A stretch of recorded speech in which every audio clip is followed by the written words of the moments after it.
from one North Down resident to another, not in North Down at the minute, but I know it's in your heart. Jamie Dornan, how are you doing? I'm good. How are you doing, man? I'm really good. It's lovely to talk to you. Thanks for taking the time during probably the quietest time of your acting career to date in lockdown. I had some pretty quiet years early on. Early on, I feel like where I probably should have been busier, but no, I mean it has. It's been crazy, but it's not. You know, I mean, there's been personally positives I think's come out of it. I've been, you know, I've spent so much time with my family, with my kids, and more so than I usually would over a 4-month stretch. You know, so that's a very positive thing. And I've written 2 scripts during lockdown, one of which I've been trying to write for ages and didn't have the time. So, you know, I guess I'm thankful for that. You know, but I mean, you know, it definitely has made you sort of stop and reflect a little bit on the way you live your life, and do you even need to be away so much? I think everyone's thinking a bit differently about things, you know, after lockdown. Do you think it'll change what you've just said there, your outlook on how many productions you work on and working so much away from home? Yeah, I mean, look, I'm very cognizant of that anyway, as a dad, you know, and I try to be. I've got to say I'm in a very fortunate position where I have a choice over work, you know, and a lot of people in my industry don't, and so I feel like I have some level of control over how much I work and when I work. And in a perfect world, I'd love to do just 2 or 3 jobs a year, so work for sort of 6-7 months of the year and have the rest off, but it doesn't always work like that, and sometimes stuff's too good to turn down, and then some stuff sometimes there's a job and it represents this great opportunity for the family too, and like it's shooting in wherever, Mexico, wherever it is, and you can take the whole family over if it's over school holidays and really make something of it, you know. So but you know, I think I probably won't change too much that, you know. We'll try to sort of, I'm always just, every time work comes up, I'm just thinking, how do I make it best work for the family? What's the best way of doing this for the family, you know? But travel's going to be, it's interesting to see what travel looks like, you know, now in a post-COVID-19 world. I don't think there'll ever be a post-COVID-19 world, but as we ease out of it, this first phase of it, be interesting to see. I mean, it's going to have a big effect on my industry and where they shoot things, and if they need to have so much travel back and forth with crew and talent and whatever. So it'll be interesting to see.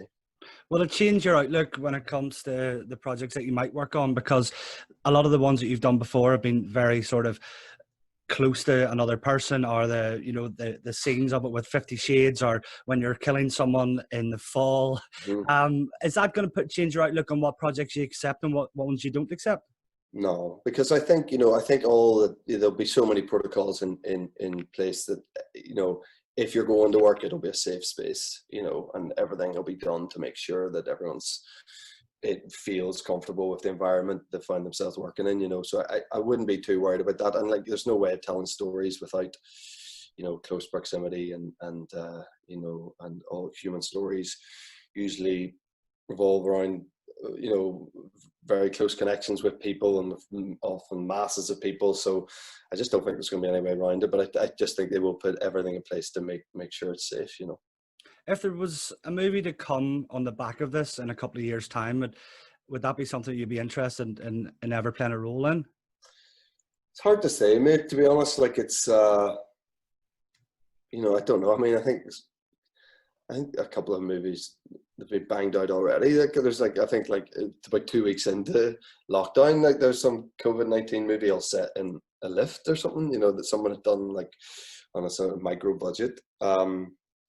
Yeah, I mean, to be honest, Steven Soderbergh's Contagion is pretty close to what we're going through here. You know, it's not, you know, there's lots of parallels there, and I thought that movie was, like, pretty much everything he does is brilliantly made. And like, there will be movies about this pandemic, and not just about this pandemic, but there's so many sub stories beyond just the fact that the world's in a global pandemic. You know, it's affecting so many different industries and different families, and there's heartbreaking stories everywhere. Those stories will be told, because that's the way it works. When you're having so much downtime at home at the minute, I know you're in London today, but when you've been spending the last 4 months or so with your wife and your small kids, is it harder to entertain small kids during all of this than it is trying to turn around a blockbuster movie? Yes, I mean, the homeschooling was the interesting bit. Thankfully, our eldest is only 6, so the sort of schooling that she's doing is about my level of education. You know, it's about all I can handle. And mine. But there we go. But I've loved that aspect of it. I mean, they're off for summer now, but they got a little bit bored of it towards the end, and their sort of discipline was wavering a wee bit towards the end, because I think they're just like, right, you know, it's I guess if they don't have other kids around being told what to do in a, you know, an institution of a school or an actual, if they're just sort of in the sitting room and we're trying to tell them to sit still and whatever, eventually they just, you know, they were great at the start, but you know, their enthusiasm for homeschooling dwindled, let me say that, towards the end. But it's been brilliant. You know, we you know, I'm in London, yes, for next couple of days for work, but we live out in the countryside, so we've got a bit of space out there, which I'm so thankful for, because had we been here in London, it just would have been 100 times more difficult to get through the days, you know, with 3 kids under 7. So we're thankful for the space that we have out there. You've taken part in a cover of John Lennon, Imagine, albeit a smallish part, but that leads me in quite nicely to when you had started out before your acting career, you'd started out in a band. Mm-hmm. Tell me that. Yeah. I'm really intrigued about this, because I thought it was just modelling and then blockbuster movies, but then it then transpired that you played for Belfast Harlequins as well. I did, yeah. I played a lot of rugby at school. Yeah, I went to Methody, which is a big rugby school. It's big, sort of, sometimes felt like the most important thing at that school was rugby, to be honest. And then I played a year under 20s at Harlequins for about a year and a half after I left school, and then I think I played twice for Harlequins firsts. I was young, mate. I was 19, 20. But it was a bit of a thrill then. It was exciting. I remember I came off the bench twice. You got 50 quid for coming off the bench. I remember thinking, this isn't bad. It's not bad. Like that's a good night out in Belfast, especially in 2001 or whatever it was. But yeah, no, I'm still a big rugby head. You know, I love it. I love the sport. Don't play anymore, but I'm slightly obsessed with it. I've still got brilliant mates from rugby days. And yeah, and the band thing was something that was weird, that we one of my best mates from school, actually, David Alexander, who's still one of my best mates today, and we were just mucking about. We didn't really have any grand plans for it, and then other people wanted to make more of it, I think, than we did, and then we sort of found ourselves fairly down a road that I particularly wasn't sure I wanted to be done. In fact, I didn't want to do it. I didn't like it. I don't like singing particularly. I don't think I'm that good at it. I found writing songs hard. I didn't love the stuff that we did, and we were sort of mismanaged. And the whole, as soon as I sort of had an opportunity to get out, and it was when I started getting more consistent work, I guess, as an actor, and that gave me a bit of a night, and I was quite happy to take it, to be honest. With The Fall was probably the first platform that I'd ever discovered you on as an actor, and I know you'd obviously done so much before that, but you've always kept your roots in Northern Ireland. Was it really that little bit extra special to film such a successful show in Northern Ireland? Yeah, it was crazy. You know, obviously we were coming in pretty hot off the back of Game of Thrones being shot there, and you know, that was a pretty big show, obviously, and made a pretty huge worldwide impact. But it's just very cool then to I sometimes felt like I was working in Game of Thrones because it was all the same crew. So like the entire crew for the fall, particularly season 1, were all wearing Game of Thrones jackets and fleeces and stuff at all times. And then by the time we shot series 2 and 3, they'd been made their own like fall, fleeces or whatever.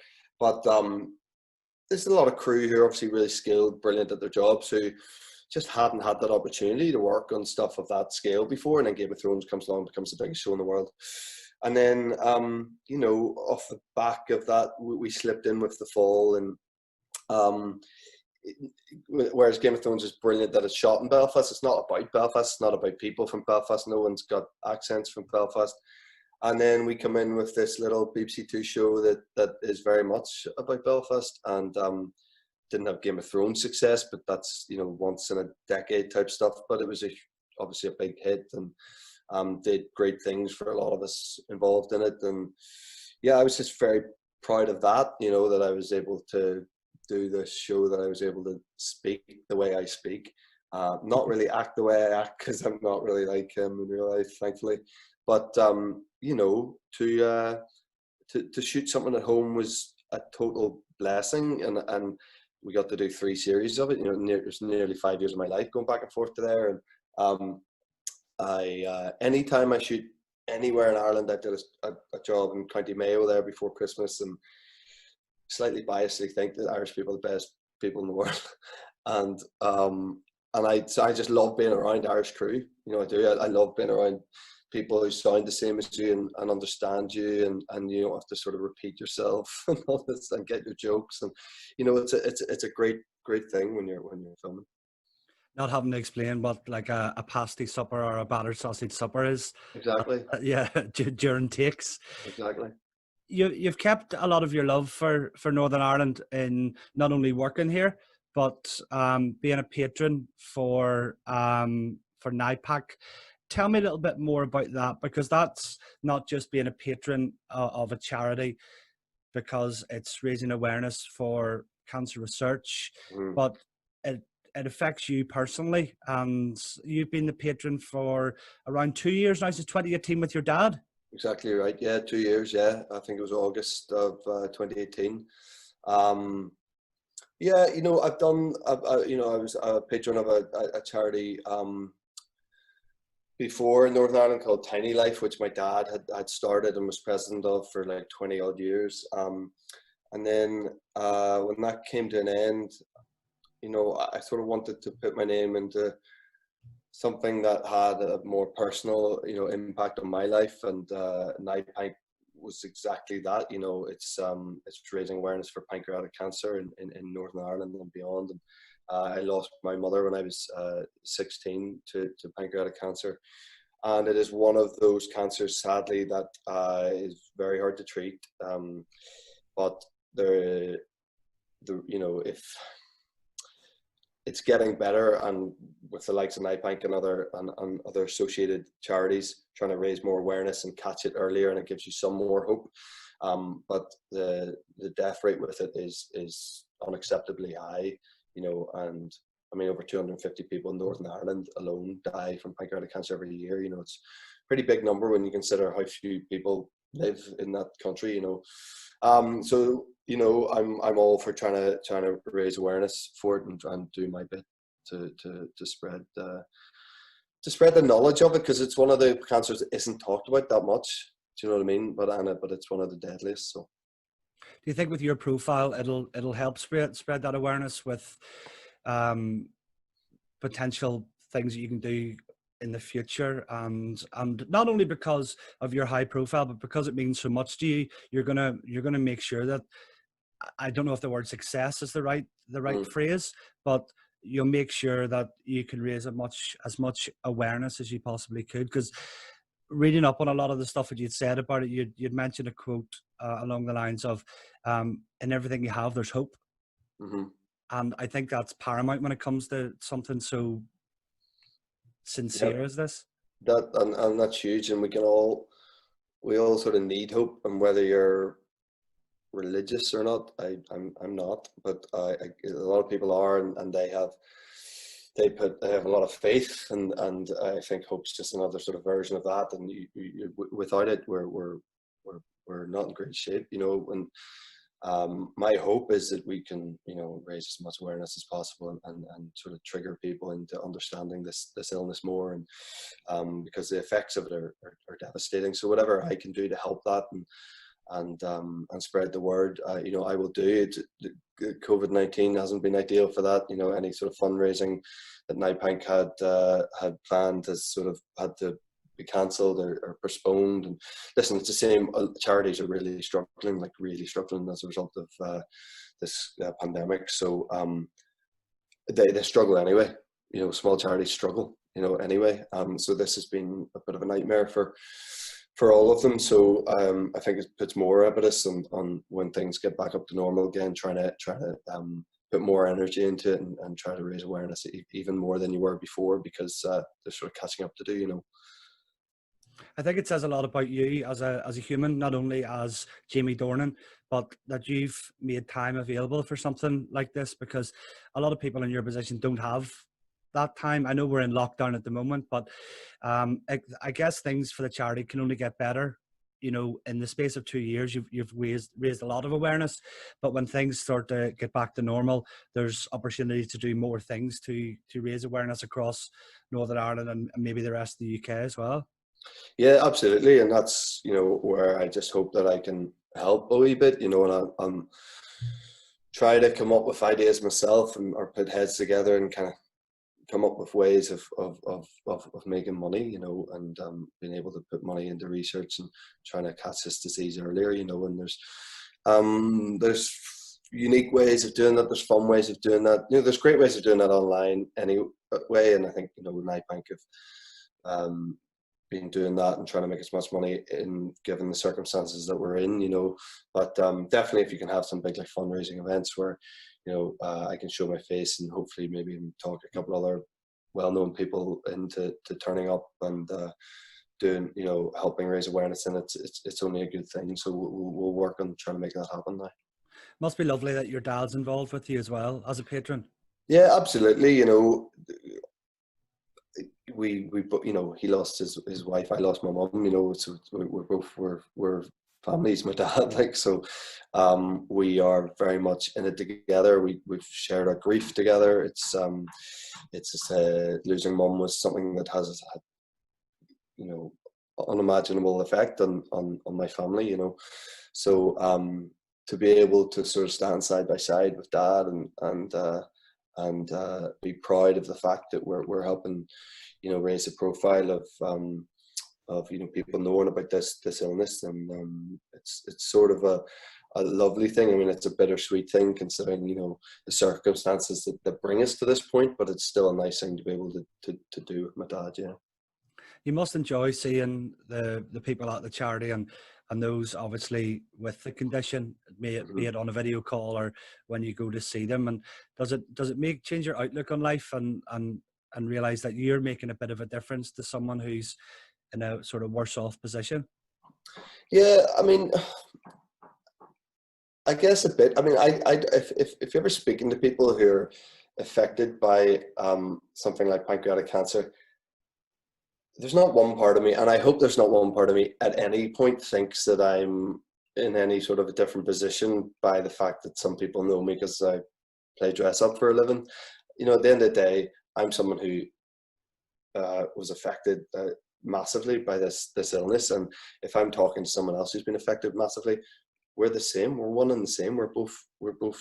It's a shared experience, and I can only talk to those people about it not as like some actor with a profile, but as someone who has also had their life rattled by this tragic event. And if you can put a smile on people's face, or people get a kick out of the fact that I do have that profile and, whatever, then that's only a good thing, I guess, But in terms of changing my attitude, I mean,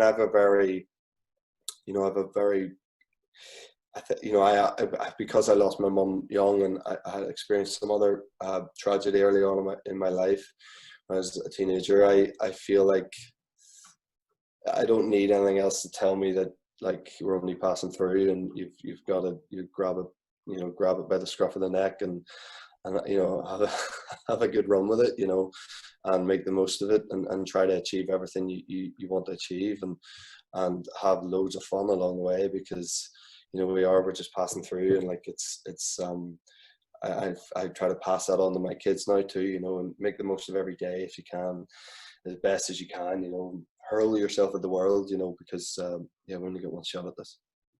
Would that be your attitude to life, especially with your kids at such a young age, that you are only passing through, and make a statement, and no matter what you do, whether they grow up to be actors or grow up to be a scientist or a professional footballer, just give it your best shot? Sure, absolutely. What else can you do? I'm not up for sort of passive living, really. I don't understand it. I don't know why you wouldn't push boundaries a bit and push the boat out, and take risks. We're nowhere without risk, and there's lots of people who are totally risk averse, and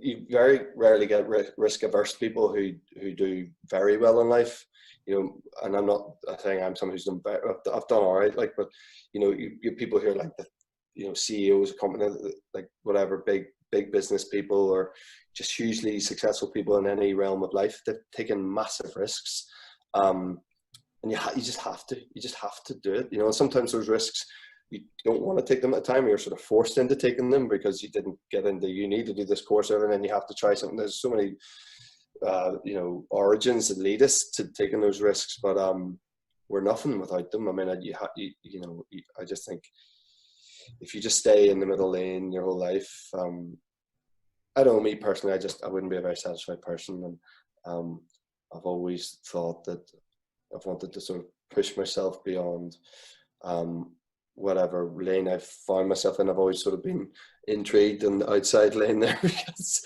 and whether that's that's different avenues related to the thing I'm doing, like I've always wanted to write, and I've written a bit in fast, and now I'm really sort of doing it during lockdown, and getting a bit of traction with one of our scripts I'm writing with a mate of mine, Belfast actually, and we're getting a bit of traction with it, and I'm glad I took that risk to do it, and put my time and energy into it during lockdown when I wasn't homeschooling the kids, because I think I'd get bored. I get bored with just one thing. And my job, I'm lucky with that it offers all these different avenues off of it. And every job itself is a different prospect. But there's also all these different ventures you can do off of my job, and having a particular profile in my job. So I find that all quite exciting. Nothing ventured, nothing gained, I guess. Exactly, mate. Exactly.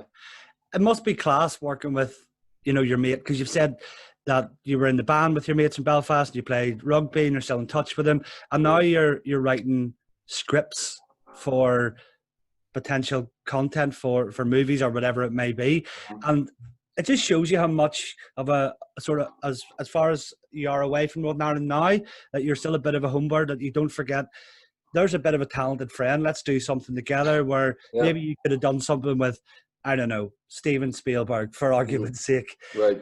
So when can we expect the next red carpet event with your new script? A couple of years? I don't know. Yeah, you're probably about right. I mean, all that would be like a dream scenario. I did try to write it with Spielberg. He just didn't get back to me. But when I WhatsApped my mate from Belfast, he was pretty quick.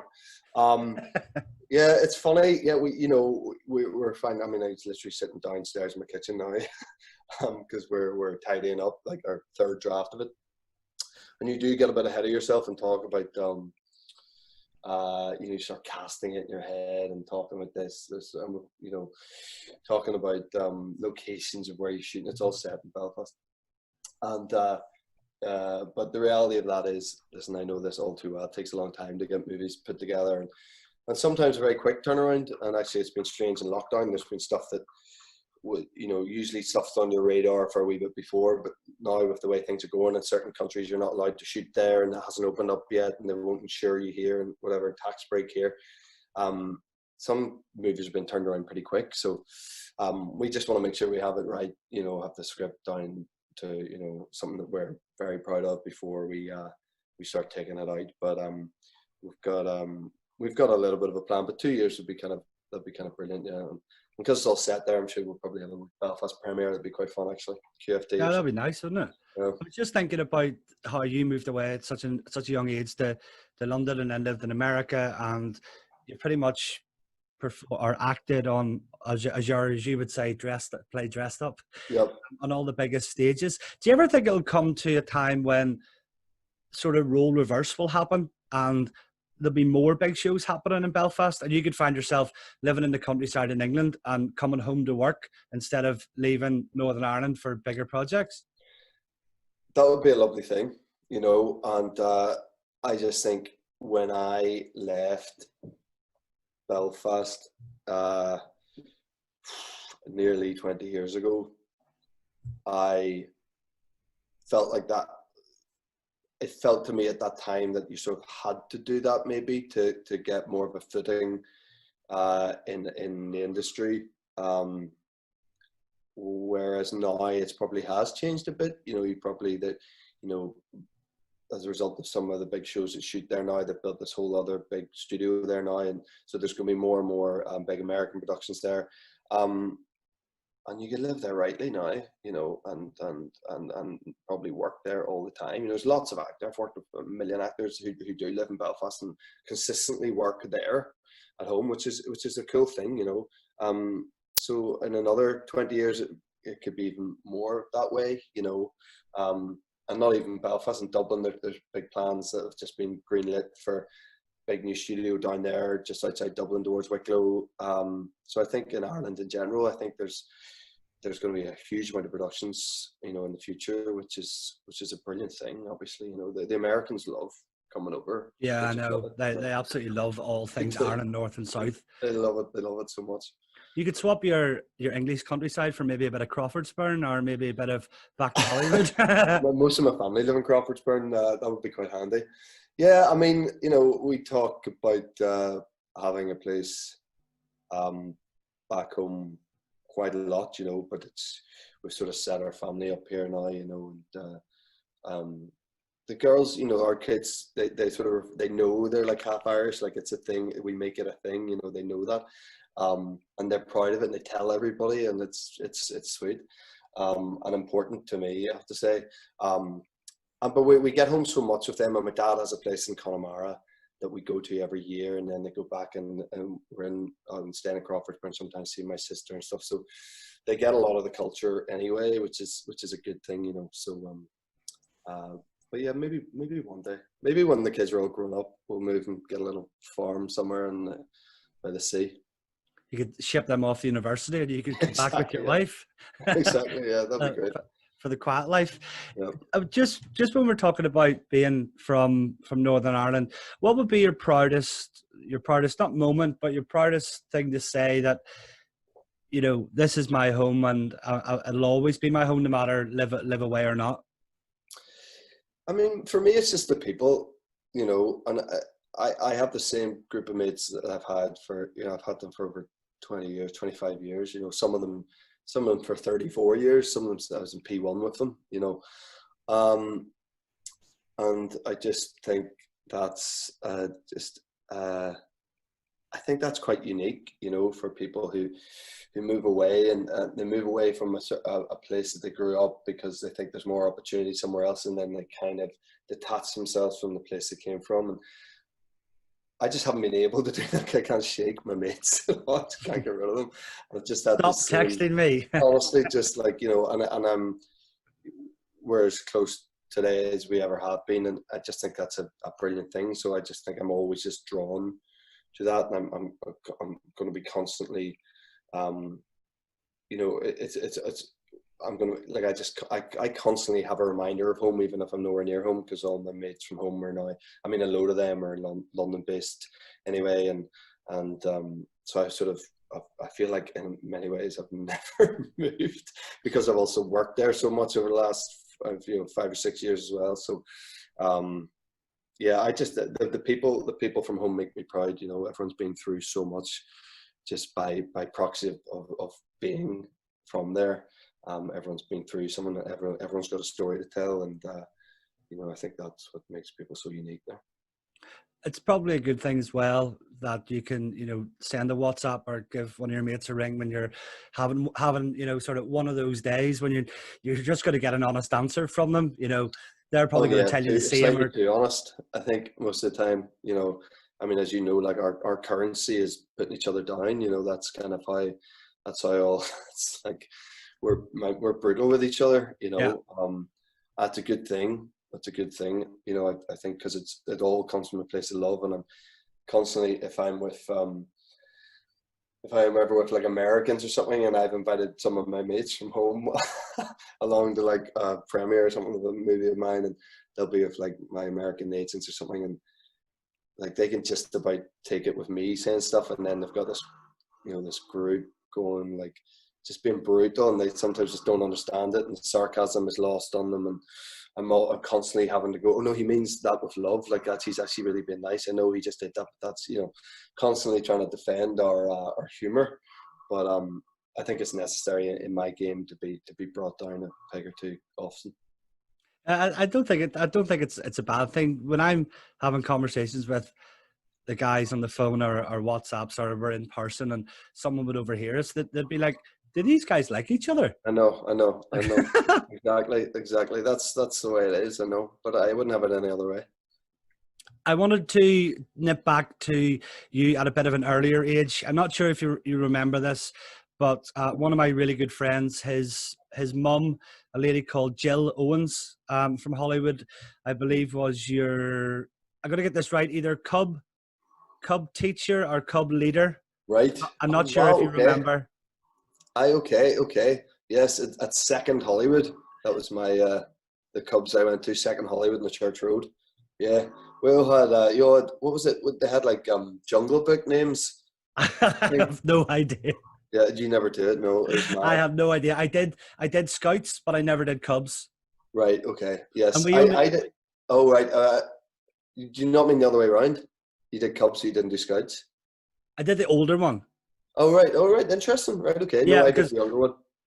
all we really did to do the only excuse we went there was to play football. Aye. That Okay. we Yeah. didn't the colouring in and the exercises and the sort of doing stuff on the walls and making it all look pretty was sort of shot with us.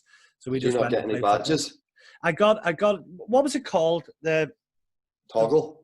Woggle. Woggle. Aye. Right, And yeah. you used to have to swing it around. That's right. Yeah, I got a couple of different colours, but I don't really think they ever amounted to much. Right. Okay.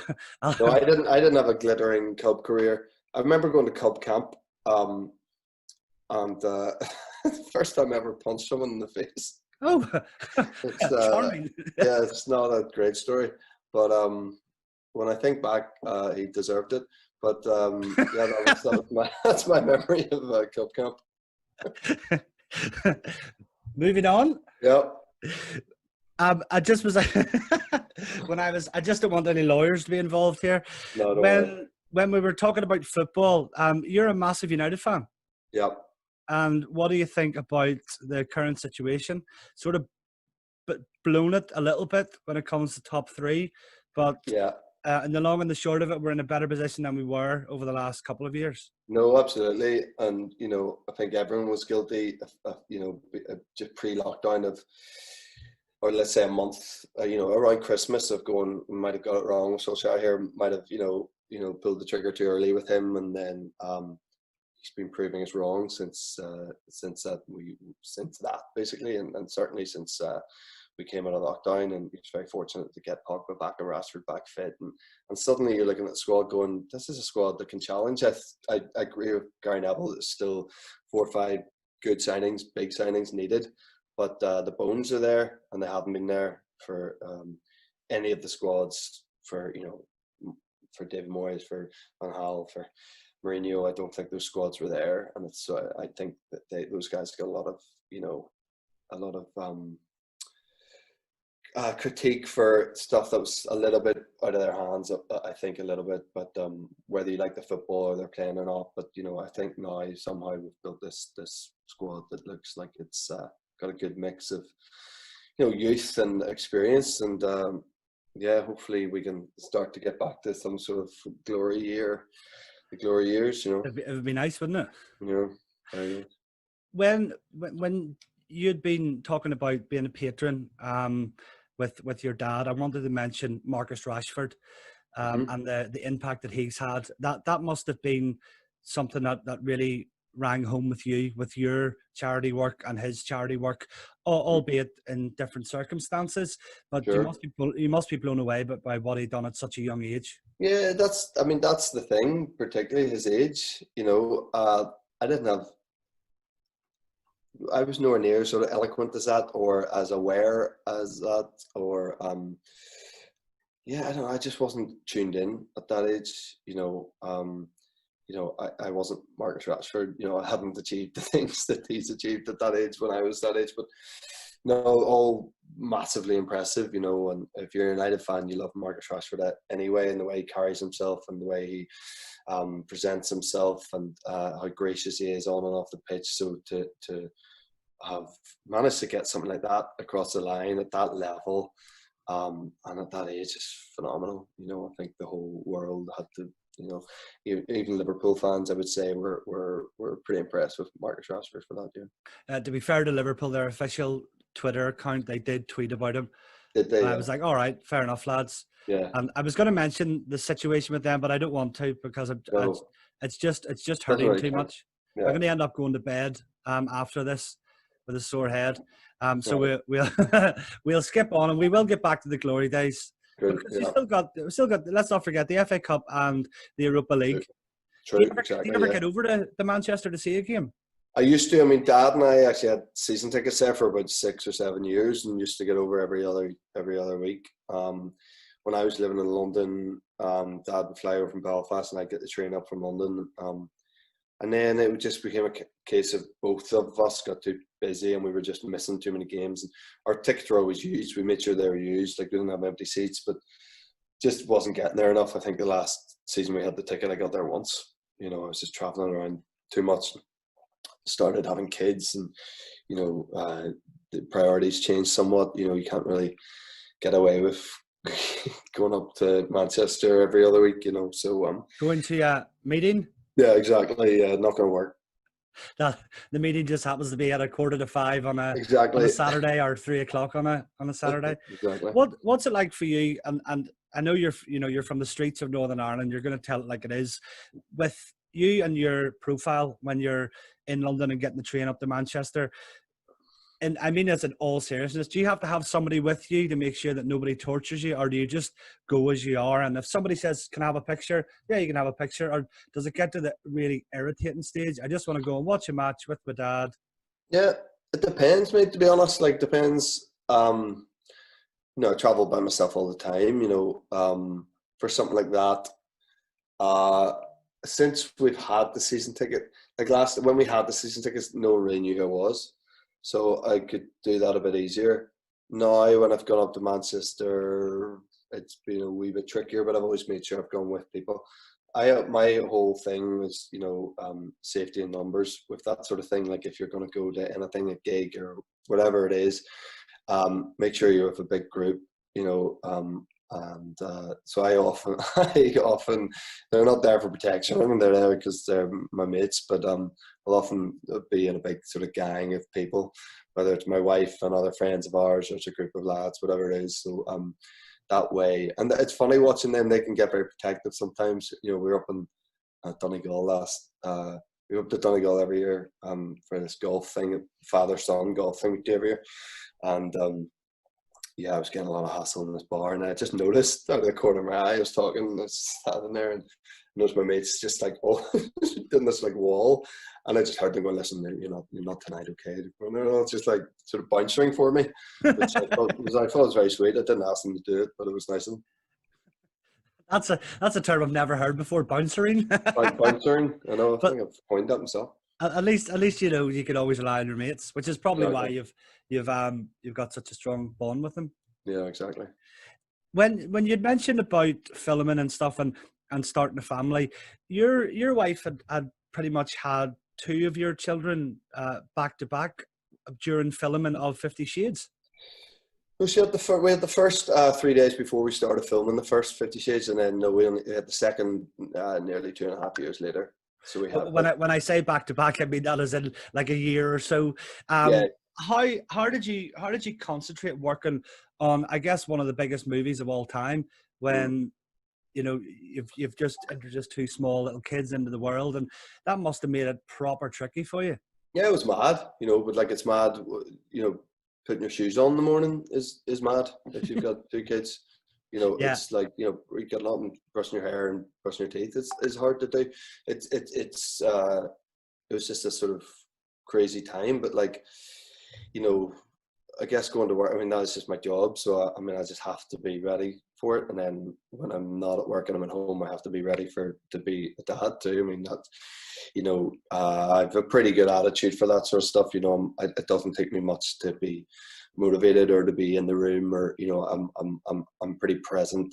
I like to think at work and also at home. So, we just got by, it was just this sort of crazy thing. We're in Vancouver, which is a great family friendly, easy place to be. So, it was kind of a mad time now when you look back at it, but, it was, I was just doing my job, I guess.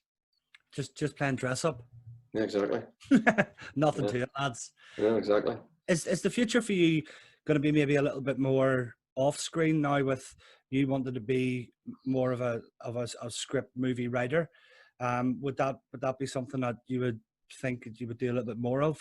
I mean, who knows? Well? I mean, at my core, I'm an actor, and I don't have any plans to stop doing that, and if touch wood we get to make our movie, I've obviously ripped myself apart in that. So, no, it's just, as I was saying earlier, it's just like these other avenues present themselves, or you forge them yourself, and you make the initiative to write something and create a different path for yourself. And that doesn't mean you block up the other path. I love doing what I do, but I have been presented truthfully with opportunities more in the last few years to start getting into the producing game a bit, and I've been buying rights to books and trying to make that thing happen, because that is a part of our industry. It's not like I don't agree that you can just be this one thing and you're just there to be an actor and you're a gun for hire, and that does excite me to a point, but then there's other factions of it that excite me too. So I'm just up for exploring them all.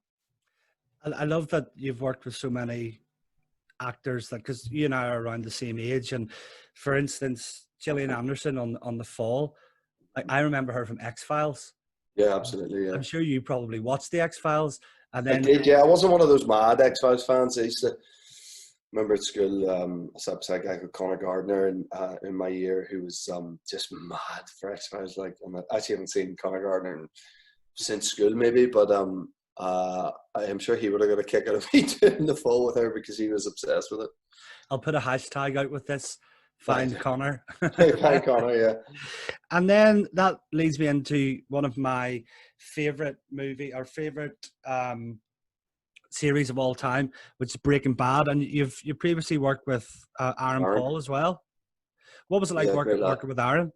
He's a great lad, yeah, brilliant lad. Just honestly one of the nicest people you'll ever meet. Like, just mean that so sincerely. He's so nice. Like, he's just such a great guy. Just became a father there himself last year, him and Lauren. And I keep a good touch with Aaron. I see him every time I'm in LA, and great actor. And that show was huge. I mean, being out with him was tricky. We also shot the movie I did with him in Vancouver. I've worked in Vancouver a lot in my life, and he gets recognised a lot. There's not many people in the world who haven't seen that show. Not only seen that show, but love that show, obsessed with that show. So he gets it pretty bad, Aaron, but he deals with it with grace. I have to say, he's pretty phenomenal. Just when you're saying that Aaron gets noticed quite a lot, this is a bit of a silly question to ask you, but because you're from home and you're going to get it anyway, do you have an ID and a sort of go-to disguise when you want to go somewhere and you just don't want to be noticed? Is it the glasses? Is it the baseball cap? What is it? No, I mean, I wear baseball caps all the time anyway. Like, I have to say, I'm just one of the, I just always have. When I was a kid, you see every picture of me when I'm a kid, I'm wearing a baseball cap. I just always have. I like them a lot. I took one off 5 minutes ago to this interview. I thought I better not be wearing one. I was like, fuck, I better. That's all right. So I love a cap, so I don't think that's a great disguise for me because it's kind of what I usually like. No, I mean, I don't, I'm pretty clever now about not going, I'm not going to go into the Crown on a Friday night and just try to sit there and have a pint. That doesn't work for me, sadly, as much as I'd love to do that. I could go on a Tuesday night with like 6 mates and get one of those wee booths on the side, maybe, and might get away with it. Yeah. I pick my battles there. Yeah, I haven't got into the proper like glasses with the moustache attached or anything just yet. Might do that though. I think it was Homer Simpson or one of the other characters where he put like the rubber nose off, the nose falls off. Oh yeah. I wanted, just before we finish, Jamie, just to play a little quiz game that I've written myself. Cool. And there's no right or wrong answer to it really, but the only my kind of game. The only premise of it is that there's 5 questions and your answers have to be based solely on people from Northern Ireland. Okay. So we're going to play it. It's called Who You Gonna Call? Right. So it comes from that famous movie. I was trying to make up words that rhymed with it, like host gusters, things like this. So right. Obviously, I wouldn't be a very good scriptwriter at all. Oh no. So, we'll go with the first question if you're ready. Yep. So, first question: you're stuck in IKEA, just outside Hollywood, that branch. Who from Northern Ireland are you going to call for help? Liam Neeson. Good call. He's just like run through the walls to get me out. I just like dropped a pin and sent a text to him. He'd be like beating stuff down to get me out safely. He'd be there yesterday. You're back in Belfast for the weekend. Who's your go-to guy for a pint of Guinness? Probably my best mate Trev. Your ideal Mr. Bond, if you were casting for it from Northern Ireland, or Mrs. Bond?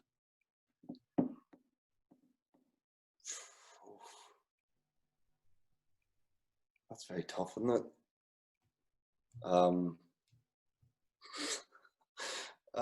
Who'd be a good Bond from home? I think it would have to be an actor. No, not at all. Not at all. Anybody from Northern Ireland. I've confused things now by saying it could be both male and female, so I've made things quite difficult for you. Van Morrison would be quite a funny Bond, wouldn't it? I'd just love to see that movie.